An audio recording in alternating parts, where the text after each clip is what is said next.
Alright, boys and girls, the first thing we're going to want to do is go up here to the URL box in the top left, and we're going to type in jspaint.app. Click on enter, and it's going to bring up a canvas that looks like this. Now, whatever device you're working on will be different. So you need to make a square. No matter what you do, the radial design is going to be based on a square, which then we will turn into a circle, and then we will divide and make our lines of symmetry. So the first thing we want to do is make sure we're working on a surface, that's this white piece, that is a square. So let's go to Image, Attributes, and whatever it is, like if it's 900, that would be this longer edge, 900. So whatever it is, you can play around with these numbers to get it to the maximum size, but they both have to be the same. The width and the height on a square are identical. They're the same measurement. So 900 by 900, look how nicely that fits. I can still see a little bit on the bottom. You want to be able to see the whole square no matter what. And let's not forget to save this before too long. So you're going to click on File and Save, and make sure you save your work. You can name this Radial Design Number 1. Radial Design Number 1. Alright, let's go ahead to the first line, and let's get at least a 3, if not a 4 line thickness. So 1, 2, 3. That'll be our third line thickness. And then we're going to go to the ellipse tool. And remember, if you don't use the shift key, you can make all kinds of ellipses. We want to use the shift key. So Control Z to undo that. We're going to come up here to the corner, to the very corner. Put our cursor just inside the corner, hold the shift key, and we're going to drag to the opposite corner, making sure the line touches the top, sides, and bottom of our canvas. So right here especially, we want to make sure it's touching here and it's touching here. Alright, then we're going to go back to the straight line tool and keep it on a third line thickness, and we're going to divide this plane by starting here. You can see these little points at the top and the bottom of the canvas. Those are nice reference points. We're going to start at the top, or let's start at the bottom instead. Start at the bottom, hold the shift key, and you'll notice it constrains it to a 45-degree angle or to a 90-degree angle. Let's drag that all the way up to divide the circle in half. And then we'll start from the right corner, right here at this little dot. Right there, hold the shift key, click, and drag across. Now we've successfully divided our circle into 4 parts. These are called quadrants. Okay, continuing to hold the shift key, we're going to then drag, shift, and drag. Notice it goes exactly to that point. Hold the shift key and drag. Now, if at any time you're noticing your points are off, hit Control Z to undo the previous line. Don't forget to hit Control Z if any of these lines are off, because we're creating a framework, and if the framework is faulty, the final design will be faulty. So notice how nicely that fits. Again, holding the shift key, these are 45-degree angles, and I work my way all the way around the circle. Alright, so next thing we're going to do, so we have these lines that we're going to use lines of symmetry. We're going to create some more lines of symmetry here. So we come to the center, hold the shift key, and we're going to go all the way out to the corner. So again, start with your cursor in the center of the design, hold the shift key, drag out. Start in the center, hold the shift key, and out. Again, there will be times we don't use the shift key, but for now, we're using the shift key. And notice how we can create these lines of symmetry these are called radial lines of symmetry. So they radiate out from the center. So whatever is on this side is also on this side. And that's what we're going to proceed to do. We're going to create for ourselves lines of symmetry, and then make sure those are equal on each side.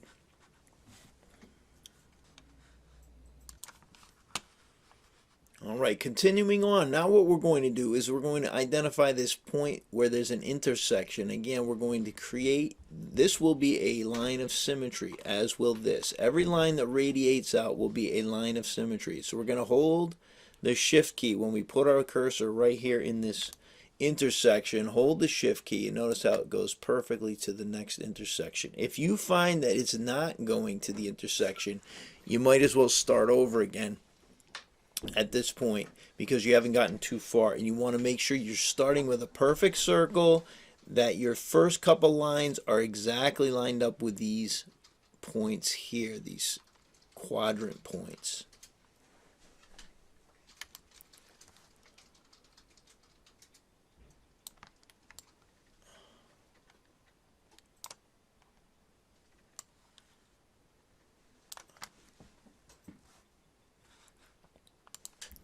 Okay, so now we've successfully drawn another square within our larger square. So this square here is actually congruent to the canvas itself. So at this point, we're going to start with another circle. So we're just practicing using these circle and straight line tools on this first radial design, just to get you used to all the tools that you will need. So again, I'm going to drag out until I see my circle, holding the shift key, till I see my circle touching here, here, here, and here. Now this can get confusing. That's why it takes a little bit of practice. That's why we're starting with an easy design like this one.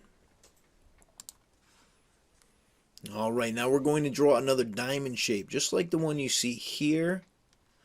We're going to draw a diamond shape. So again, we grab the line tool, make sure it's on the third line thickness, and we're going to start at this intersection, hold the shift key, and come down. Again, start over, hold the shift key, let go, click, and drag. Notice how nicely everything fits. If you have it all lined up, it's going to fit very nicely. And so perhaps this is a good time to save your work. So go up here to File, Save As, and title it something like Radial Design 1. Something like that should work. That way you can find it pretty easily. And on a Chromebook, it's going to save it to your downloads.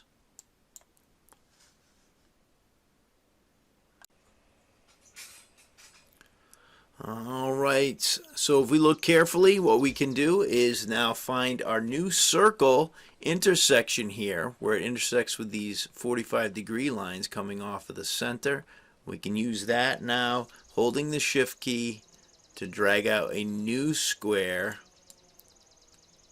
which should be perfect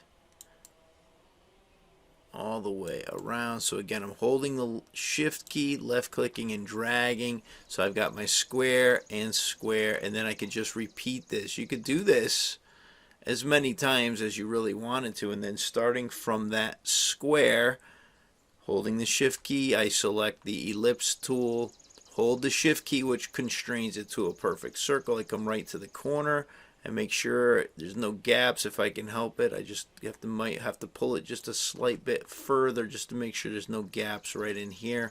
We want it to touch all the sides of those squares. And you could, again, you could do this all the way in, just continuing to build by holding the shift key, using your straight line tool, and using your straight line tool, and left click and dragging, holding the shift key to constrain it. And again, we come from here to here to here to here. And then let's go ahead and put another circle in, and again, you could continue this if you want, but I think I'm going to call it quits after this, just so I can get to the next part of the design. Alright, that looks nice. So again, you could continue all the way in through the center if you want, but I want to go into the coloring aspects now. Now there's one thing to be careful of in this application. I noticed that long ago students were destroying their paintings of the radial design through really no fault of their own. They didn't know that this what I'm going to teach you right now could happen. So here's the issue. The colors are determined by a number, and so the black lines here are a certain number. I think it's 0000. So if we go to edit colors or get colors, define custom colors, yeah, you can see that black equals 000.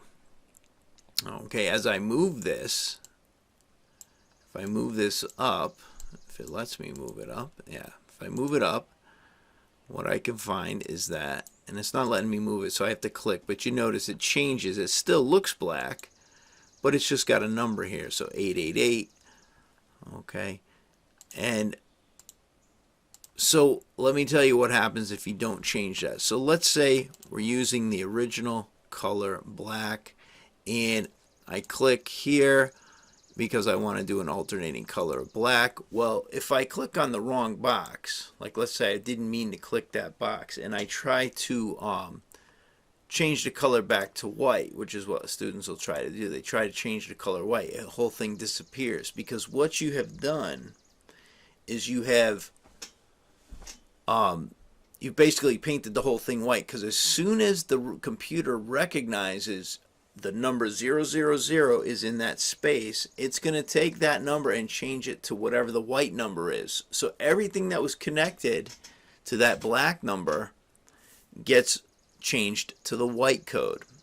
So fortunately, again, you can hit Control Z to undo. And what was happening is students were only able to undo maybe 10 times. And so I don't know exactly how many we can do here, but in order not to risk that, if you want to color with black, it's fine. You just have to change the value of it. So if you want to click down here on black and use the painting tool, here's what you'll have to do. Go to colors, edit colors, and define a custom color. And remember, all you have to do is just change this, so instead of being 000, which is the red, green, blue, you can even change it to 5, 5, and 5, which will give you a black that you won't be able to tell it's any different, but it is. So watch what happens. So if I do that same thing again, now if I click on white, it should change it because it recognizes the difference between the color values, because again, the computer only recognizes the numbers. Alright, so having said that, what you're going to do is alternate, try to create alternating patterns. And again, this is where the fun is. You can pick, you can make your own colors. What I like to do is a left click and a right click. If you're using a mouse, you can left click one color and you can right click another. So you can left click, right click, left click, right click, left click, right click, left click, right click, all the way around. It goes pretty quick if you have a mouse and you're able to do this. If you don't, no big deal. You can always do something different. So again, since I use that, I want to use this one. You can just work on your Chromebook the same way. You just can't do the right and the left click. That's all. You just have to change the main color here. Alright, so you just work your way around changing the colors to make an alternating pattern. And I would say, let's go ahead and say, let's at least use 4 different colors for this. Alright, you can go for it.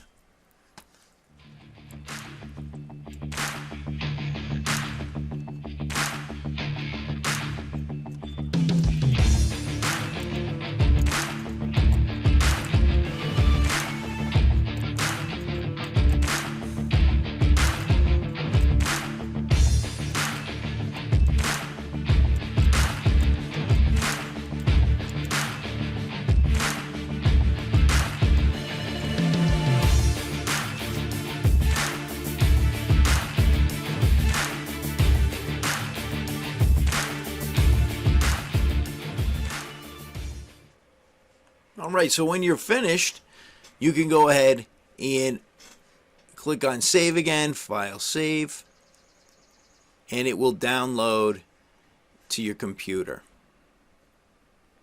All right, hope you enjoyed that. Nice work. Go ahead and put it in your distance learning portfolio and write your reflection and critique.